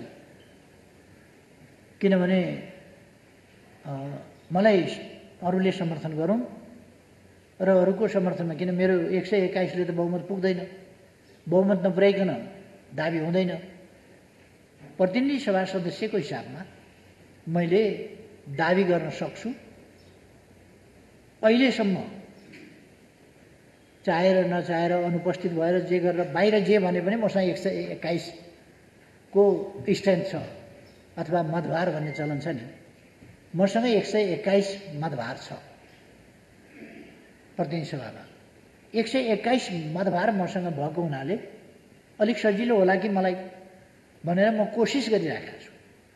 यदि समर्थन प्राप्त भयो भने र त्यो राष्ट्रपतिज्यूलाई भरपर्दो आधार लाग्यो भने, उहाँले मलाई प्रधानमन्त्री भरपर्दो आधार लागेर नियुक्त गर्नुभयो भने मैले सरकार बनाउँछु र विश्वासको मत फेरि 1 महिनाभित्र लिनेछ, त्यस बाटोमा म जान्छु। 1 महिनाभित्र फेरि कसैले विश्वासको मत दिएन भने अनि विघटन गर्यो भनेर आरोप लगाउन पाइने छैन। अब विश्वासको मत नदिने अनि चुनावमा गयो भन्न त पाइने छैन। त्यो त स्वाभाविक रूपमा जान्छ। आज समर्थन दिनुहोस् मलाई, म आग्रह सबैसँग गर्न चाहन्छु, समर्थन दिनुहोस्। म सरकार बनाएर चलाउन चाहन्छु। दिनुहुन्न भने केपी ओलीले प्रतिनिधि सभा विघटन गरेर चुनावमा लग्यो देशलाई भन्न पाइँदैन। यो अस्थिरता अस्तव्यस्तता खडा गर्ने, सधैँको विवाद, सधैँको खिचलो तयार गर्ने उहाँहरू जवाफदेही हुनुहुन्छ, म होइन। त्यसकारण अहिले पनि मलाई समर्थन दिनुहोस्। म सबै दलहरूसँग आग्रह गर्छु, कमसेकम बहुमत पुग्ने गरी दिनुहोस्, आग्रह गर्छु। दिनुहुन्न भने अरूले बनाउनुहोस् सरकार, चुनावमा नजाउँ। म त चुनाव भनेपछि, चुनावको घोषणा भनेपछि, प्रतिनिधि सभा विघटन भनेपछि अस्ति नै थुतुनु पोलेको मान्छे हुँ। म त्यता जान चाहन्न, तर मेरो हातमा छैन। अरूले घेराबन्दी गर्ने अनि घेराबन्दी गरेर असफल बनाउने अनि आरोप चाहिँ मेरो टाउकोमा हाल्ने, त्यो गर्न पाइँदैन। उहाँहरूलाई अविश्वासको प्रस्ताव राख्नु भनेको हो, उहाँहरूलाई विश्वासको मत दिनु भनेको हो, अस्ति नै पनि 2 वा 2 भन्दा बढी दल मिलेर सरकार बनाउनुहोस् भनेको हो। अहिले पनि समर्थन दिनुहोस् भनिरहेको छु। हुन्छ भने समर्थन दिनुहोस्। मलाई लाग्छ जिज्ञासाहरू विमलजी, हजुर संक्षेपमा। सम्मानज्यूलाई यो हामीले जति पृष्ठभूमिको कुरा गरे पनि, यताबाट कोट्याए पनि उताबाट कोट्याए पनि स्पष्ट चाहिँ मेरो बुझाइ, धेरैको बुझाइ, आम पब्लिकको बुझाइ, सिभिल सोसाइटीको बुझाइ के छ भने मुलुक अब मध्यावधि निर्वाचनमा फेरि गयो, प्रतिनिधि सभा विघटनको औपचारिक घोषणा हुन बाँकी छ, डिलमा पुगेको छ भन्ने नै आम बुझाइ छ। त्यसको प्रक्रिया, त्यसको लम्बेतान, पृष्ठभूमि आफ्नै ठाउँमा होला। मेरो प्रश्न के हो भन्दाखेरि प्रधानमन्त्रीसँग अहिलेको जुन, हुन त मान्छेहरूले अमेरिकाको उदाहरण दिन्छन्, कोभिडकै बिचमा अमेरिकामा पनि चुनाव भयो। नेपालमा चाहिँ नसोचेको हिसाबले सेकेन्ड भेरिएन्टले चाहिँ यति आचो पारेको छ, जुन प्रधानमन्त्रीले पनि केही दिन अगाडि आफैले चाहिँ कोभिडको त्यसको जुन किसिमको असर देखियो त्यसको बारेमा यहाँ पनि बोल्नुभयो होइन। अब सङ्कटकाल 6 महिनाभित्र भएन भने त फेरि सङ्कटकालमा जान्छ। मलाई लाग्छ त्यतातिर अहिले सोचाइ छैन होला। यस हिसाबले हेर्दाखेरि आउने मङ्सिरमा चुनाव गर्ने सरकारको भित्री तयारी हुनुपर्छ वा त्यही नै कदम हो भन्ने बुझिन्छ। तर अहिलेको गिभन कन्टेक्स्टमा कोभिडको यस्तो लहर चलिरहेको छ, मान्छेको WHO अनि त्यसपछि विभिन्न साइन्टिस्टहरूले, विभिन्न देशहरूले, अस्ति श्रीलङ्कामा पनि हामीले एउटा केस हेऱ्यौँ, 3rd भेरिएन्टको तेस्रो वेभको फेरि चर्चा आइरहेको छ। अस्ति हाम्रै स्वास्थ्य सेवा विभागले विज्ञप्ति निकाल्यो। यो स्थितिमा चाहिँ मङ्सिरमा चुनाव भएन भने हुने आधार के, भएन भने प्लान बी के हो प्रधानमन्त्रीको? धन्यवाद। यो कुरा वास्तवमा मसँग भन्दा पनि प्रतिपक्षका मित्रहरूसँग सोध्नुपर्छ। यो कोभिडको महामारीको स्थिति उहाँहरूले देख्नुभएको छ कि छैन? अहिले मुलुकले भोगिरहेका कठिनाई र सामने आइरहेका परिस्थितिलाई उहाँहरूले आकलन गर्नुभएको छ कि छैन? मेरो विरोध मात्रै उहाँहरूले देख्नुभएको छ। चराको आँखु जस्तै केपी ओली र केपी ओलीलाई झार्न धनुबाण तानेर बस्ने, हानि राख्ने मात्रै देख्नुभएको छ कि त्योभन्दा पर पनि देख्नुभएको छ? कोभिड देख्नुभएको छ कि छैन? अर्को, मसँग सैद्धान्तिक तवरले 121 सिट छ हो, त मसँग 121 सिट छ भने 271 सिटमा बाँकी सिट चाहिँ अरूसँग छन् नि त। अनि 121 सिटले चाहिँ दोष लिनुपर्ने, 121 कटाएपछि कति 150 सिट रह्यो। अनि 150 सिटले चाहिँ जवाबदेही लिनु नपर्ने, 121ले चाहिँ जोसँग बहुमत हुन्छ 150 सिट छ त्यसले जवाबदेही लिनु नपर्ने। म 121 भएकोले चाहिँ सबै कुराको अब्जस्ट लिनुपर्ने। 150 वालाले न आफू सरकार बनाउँछ न अरूलाई समर्थन गर्छ, त्यहाँनिर हलो अड्काउने, अनि अब्जस्ट चाहिँ 121 भएकोलाई दिने। अझ त्यसमा पनि प्र्याक्टिकली हामीले हेऱ्यौँ भनेदेखि त 93 रहेछ नि त। अरू त जति बेर जे पनि गर्न सक्ने रहेछ नि त। यो सरकार ढाल्नका लागि जति बेर जे पनि गर्न सक्ने त 27 जना त अस्ति देखियो त। पार्टीलाई धोका दिन सक्ने, पार्टीको टाउकोमा बन्चराले हान्न सक्ने, पार्टीको गर्दन तरबारले हान्न सक्ने, पार्टीलाई यताबाट हलाल गर्न सक्ने, ती त 27 जना त देखा पर्यो त अस्ति। त्यसो भएर त्यो 93 भएको बबुरोलाई चाहिँ हमला गर्ने अनि 177 यो 27 समेत जो सरकारका विरुद्धमा खुलेर देखा परेको छ त्यो समेत 177 सिट हुन्छ। अनि 177 सिट 178 सिट हुन्छ। हजुर 177 जब 177 सिट विपक्षमा छ भने त्यो 177 जिम्मेवार हुन्छ कि 93 वाला जिम्मेवार हुन्छ? तसर्थ संसदको त 1/3 जसो मात्रै मसँग देखियो त। त्यस अवस्थामा म आग्रह गरिरहेको छु तपाईहरू मिलेर वैकल्पिक सरकार दिनुस् भनिरहेको छु। भाँजो हालेको छ र त्यहाँ।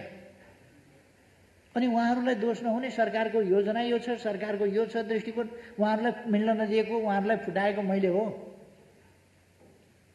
नेकपा एमाले भित्र जस्तो अरू पार्टीभित्र मैले हात हालेको छ? त्यसर्थ मैले त अन्त हात हालेको छैन। उहाँहरू मिलेर सरकार बनाए हुन्छ।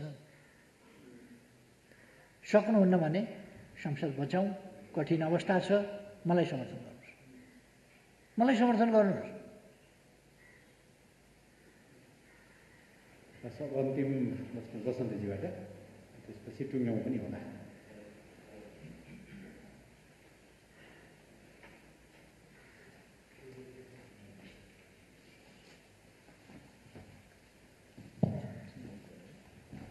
सम्माननीय प्रधानमन्त्रीज्यू, एकदमै छोटो सूचनामा आइयो।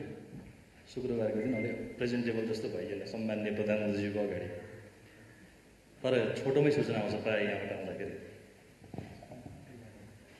तपाईँले विमलजीलाई दिनुभएको जवाफमा प्रश्न थियो र त्यो प्रश्नमा अर्को प्रश्न चाहिँ विपक्षी दलहरूलाई सोध्नुपर्छ यो कुरा भनेर भन्नुभएको छ।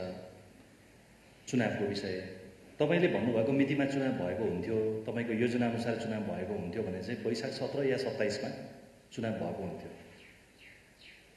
र कोभिडको एकदमै मारामार भएको बेलामा एकदमै खतरनाक स्थितिमा त्यो चुनाव हुने रहेछ। कति घातक समय रहेछ। अहिले त हामी पछाडिबाट हेर्न सकिने भयो नि त समय बितिसकेपछि। त्यसैले पनि संविधानले निर्दिष्ट गरेको 5 वर्षको समय पुरा गर्नु अहिले हामीलाई यो जनस्वास्थ्यको कोणबाट पनि झन् महत्त्वपूर्ण भयो यो कुरा। तर किन यसलाई चाहिँ सिधा या घुमाउरो बाटोबाट त्यतैतिर लैजाने काम हुँदैछ? एउटा जिज्ञासा यो अझै पनि बाँकी रह्यो। विमलजीले सोधेकोमा अझै बाँकी रह्यो। अर्को चाहिँ तपाईँको मनमा भित्र कतै अब त लागेको हुनुपर्ने हो कि त्यो जब अदालतले पनि फैसला गरिसक्यो पुस 5 गते मैले संसद विघटन गरेको काम चाहिँ राजनैतिक हिसाबले पनि अनुपयुक्त, संवैधानिक हिसाबले पनि गलत थियो भन्ने कुरा तपाईँले अब कन्जम्सनको लागि भन्दा त भन्नुहुन्छ होला, तर एक्लै बसेको बेला तपाईँलाई कतै लागेको छ कि छैन यहाँ चाहिँ अलिकति बेठिक भयो, संविधान मिचियो यहाँ भन्ने कुरा तपाईँलाई कतै लागेको छ कि छैन यो मलाई जान्ने जिज्ञासा छ। अर्को चाहिँ यो अहिलेको कोभिडको विषयसँग सम्बन्धित विषय छ कि अहिले भर्खरै उपप्रधानमन्त्रीज्यू निस्किनु भयो कि सिसिएमसीको तर्फबाट जुन समन्वयहरू हुनुपर्ने हो यो एकदमै कमजोर भयो भन्ने आलोचनाहरू यस अगाडि पनि थिए, तर योपल्ट बढी भइरहेको छ। यो कुरामा कतिको जानकार हुनुहुन्छ? परराष्ट्र मन्त्रीज्यू यहीँनिर हुनुहुन्छ। अस्ति भर्खरै मात्रै केही देशका राजदूतहरूसँग, कूटनीतिज्ञहरूसँग उहाँले एकलौटी ढङ्गले कुराहरू बढाउँदाखेरि यहाँको विभागीय हिसाबले पनि परराष्ट्र मन्त्रालयलाई बाइपास गरियो, छलियो भन्ने कोणबाट आलोचनाहरू भएका छन्। मेरो जानकारीले के भन्छ भने प्रधानमन्त्रीज्यूका पनि यी असन्तुष्टिहरू आइपुगेका छन्। यसको बारेमा के भन्नुहुन्छ? र जनताको अहिलेको पहिलो चासो चाहिँ खोपमा छ। खोपको विषय के छ? किनभने हाम्रो जानकारीले के भन्छ भने उत्तरी छिमेकीसँग जसको खोप बढी रिलायबल हो भन्ने बारेमा पनि कुराहरू आएका थिए, तर त्यतातिर तपाईँहरूले कुनै पहल नै गर्नुभएको छैन भन्ने छ। र दक्षिणको छिमेकी जो आफै एकदमै ठुलो पेन्डेमिकको महामारीमा छ, तर तपाईँहरूको जोड चाहिँ त्यतैतिर बढ्ता छ भन्ने ढङ्गले एकदम गुनासोहरू भइरहेको छ। यी चारवटा मेरा जिज्ञासाहरू चाहिँ समाधान गरिदिनु अनुरोध छ।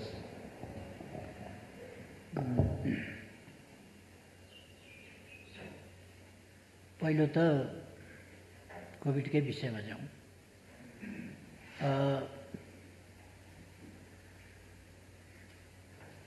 यस्तो बेलामा चुनाव गरिरहनु वाञ्छनीय होइन, तर अहिले तपाईँले हेर्नुभयो भने एउटा राष्ट्रको समय भनेको एक दिन पनि एकछिन पनि मूल्यवान हुन्छ। राष्ट्रको समय, त्यो राष्ट्रको समय चाहिँ त्यस्तो मूल्यवान समय यस्ता अनावश्यक र अनुचित कुराहरूमा खर्च भइरहेको छ। आज पनि हामी यहाँ जे काममा लाग्न पर्थ्यो यति बेर त्यसबाट समय निकालेर यहाँ हामी छलफल गर्नु परिरहेको छ पोलिटिक्सको बारेमा। किनभने पोलिटिक्स न अगाडि बढ्न सक्ने न अडिन सक्ने त्यस्तो खालको स्थितिमा छ।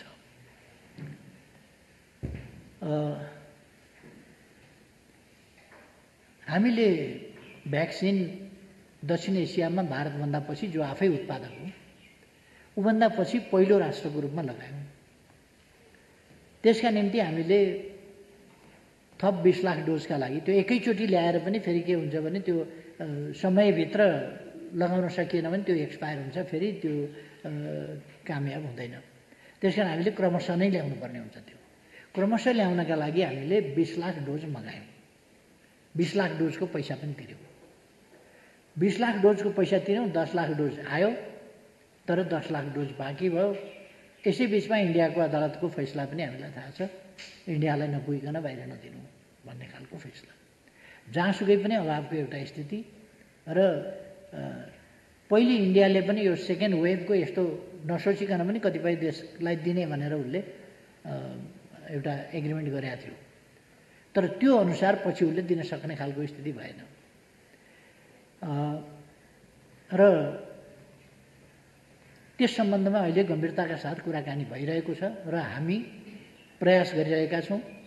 र म ठान्छु भारतको अदालतले पनि सीमाभन्दा यता सीमाभन्दा उता सीमाले मानवीयतालाई निर्धारण गर्ने, मानवीय जीवनको रक्षाको प्रश्नलाई सीमाले उत्तरदायी वा अनुत्तरदायी बनाउने विषय ठान्दैन र यसलाई नितान्त एउटा राष्ट्र विशेषको समस्याको रूपमा अथवा राष्ट्रले गरेको उपलब्धि वैज्ञानिक खोज अध्ययन खास गरेर औषधिजन्य कुराहरूमा मानिसको जीवनसँग सम्बन्धित कुराहरूको उपलब्धि चाहिँ एउटा राष्ट्र विशेषको मात्रै हो, सँगै मानव जातिको उपलब्धिको रूपमा त्यसलाई मान्न सकिँदैन भन्ने अवश्य पनि भारतको कोर्टले गर्ला जस्तो मलाई लाग्दैन। त्यो कुनै प्रसङ्गवश त्यसरी निर्णय भए तापनि त्यसमा करेक्सन आउला भन्ने म ठान्छु। भारतको सिङ्गो जनसङ्ख्यालाई खोप दिइसकेपछि नेपालमा दिने भन्ने कुरा चाहिँ त्यो त्यसले वास्तवमा के भने त्यो यति असान्दर्भिक जस्तो पनि भइसक्छ। त्यसकारण त्यस निर्णयमा पुनर्विचार होला, हामी प्रयास गरिराखेका छौँ। अरूतिर पनि हामी कुराकानी गरिराखेका छौँ। अमेरिका, बेलायत, विभिन्न देशहरूसँग पनि कुरा गरिराखेका छौँ। युरोपीय देशहरूसँग जसले यो सेरम चाहिँ लिने गरेका थिए, सहमति गरेका थिए, सम्झौता गरेका थिए या बुकिङ गराएका थिए, त्यो उनीहरूले आफ्नै अन्तैबाट उपलब्ध भएपछि नलिने भए भने त्यो पनि प्राप्त गर्न सकिने स्थिति छ कि त्यसमा पनि हामी लागिरहेका छौँ। र तपाईँले भने जस्तै उत्तरी छिमेकी चीनको पनि खोप चाहिँ प्रभावकारी छ र त्यहाँबाट हामीले 8 लाख अनुदान पहिले प्राप्त गरेका छौँ र अरू थप लिने प्रयास हामी गम्भीरताका साथ गरिरहेका छौँ र उच्च स्तरमा पनि कुराकानीहरू भइरहेका छन् र हुनेवाला पनि छन्। त्यसो भएर यस सम्बन्धी पनि हाम्रो प्रयास चाहिँ जारी छ। अब जहाँसम्म कोभिडका बेलाको कुरा छ, यो एउटा जात्रा जस्तो कुरा होइन। मतदाताहरू आएर डिस्टेन्स मेन्टेन गरेर मास्क लगाएर भोट दिएर जान सक्छन्। यद्यपि यो परिस्थिति अनुकूल त होइन, तर यस्तै बेलामा जस्तो अमेरिकाको निर्वाचन निर्धारित समयमा हुने गर्छ, यस्तै बेलामा चाहिँ भयो। जति बेर महामारी एकदमै क्लाइमेक्समा थियो त्यति बेरै अमेरिकामा निर्वाचन भयो। त्यसर्थ कहिले कहिले महामारीका बेला जापानदेखि लिएर ती भारतका विभिन्न प्रान्तहरूमा पश्चिम बङ्गाल जस्तो त्यत्रो पपुलेसन अथवा अरू ठाउँहरूका एकदमै पपुलेटेड ठाउँहरूमा, भारत त पपुलेटेड छ हामीलाई थाहा छ, त्यस्ता ठाउँमा पनि इलेक्सनहरू भएका छन्। किनभने इलेक्सन भनेको चाहिँ स्वेच्छाले मात्रै गर्ने कुरा हुँदैन। इलेक्सन खास स्थितिमा, अब कुनै स्थितिमा रोकियो भने बेग्लै कुरा, नत्र सामान्यतया इलेक्सन जुन परिस्थितिले इलेक्सन निम्त्याउँछ त्यसलाई रोक्नु हुँदैन। यदि मैले भनेको समयमा इलेक्सन भएको भए डिस्टेन्स मेन्टेन गरेर गर्न सकिन्थ्यो, जसरी अरू देशहरूले गरेका छन् त्यसरी गर्न सकिन्थ्यो होला।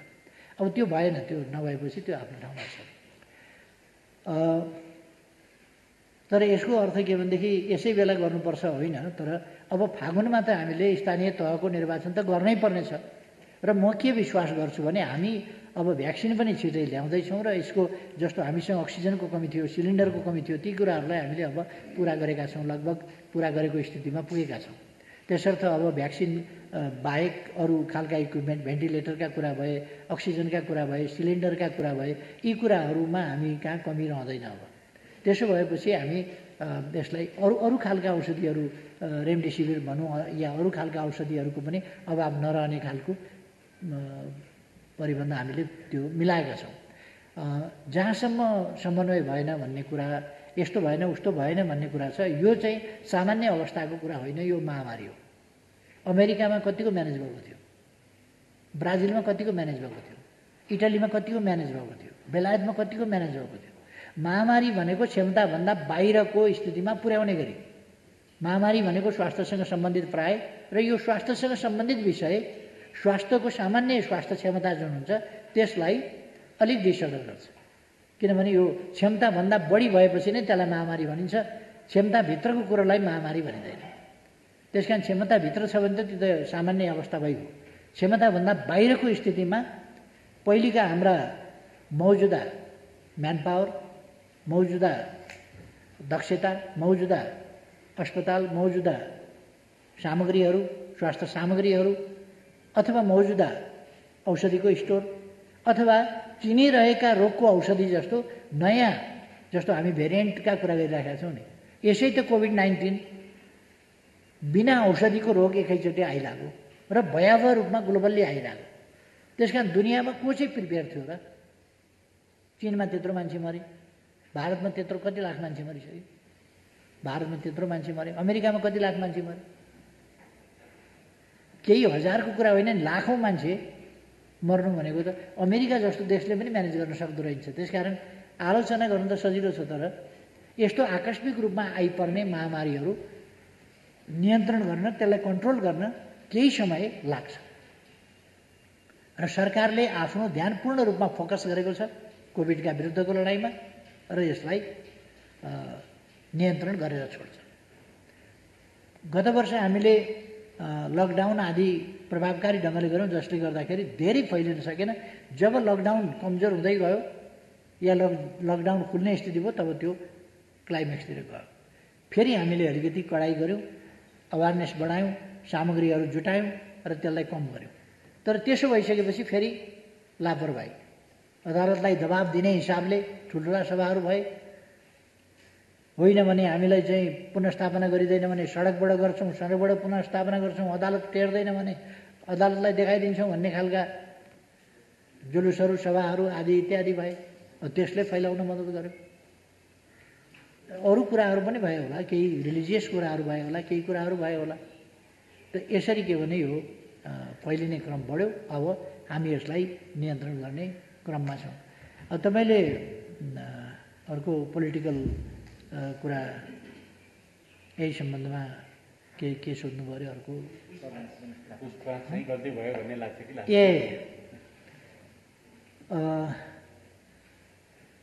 अदालतले भनेको मान्नुपर्छ, अदालतको फैसला मान्नुपर्छ र कार्यान्वयन गर्नुपर्छ। हाम्रा राज्यका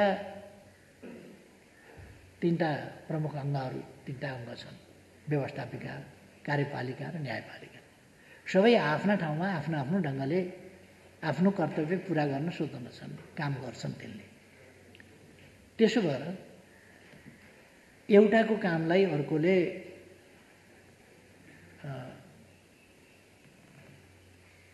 सहयोग गर्ने हो, समर्थन गर्ने हो, सहयोग पुर्याउने हो।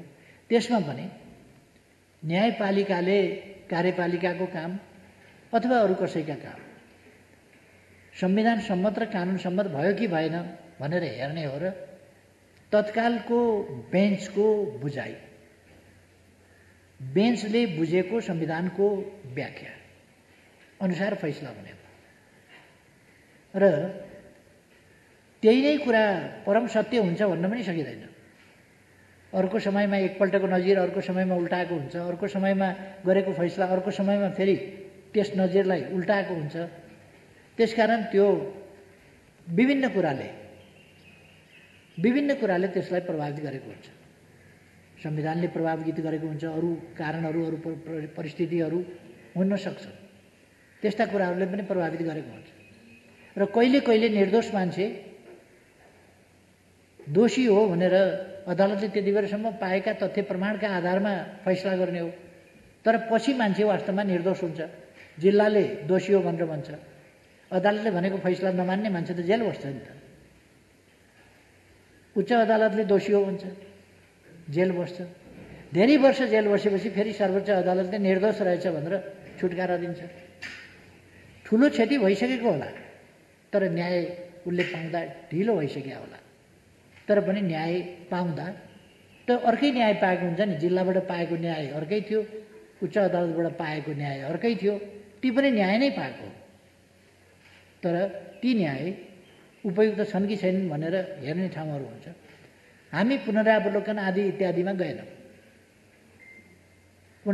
पुनरावलोकनमा जाने हो भने त्यहाँ पनि ठाउँ हुन्थ्यो होला, हामी गएनौँ।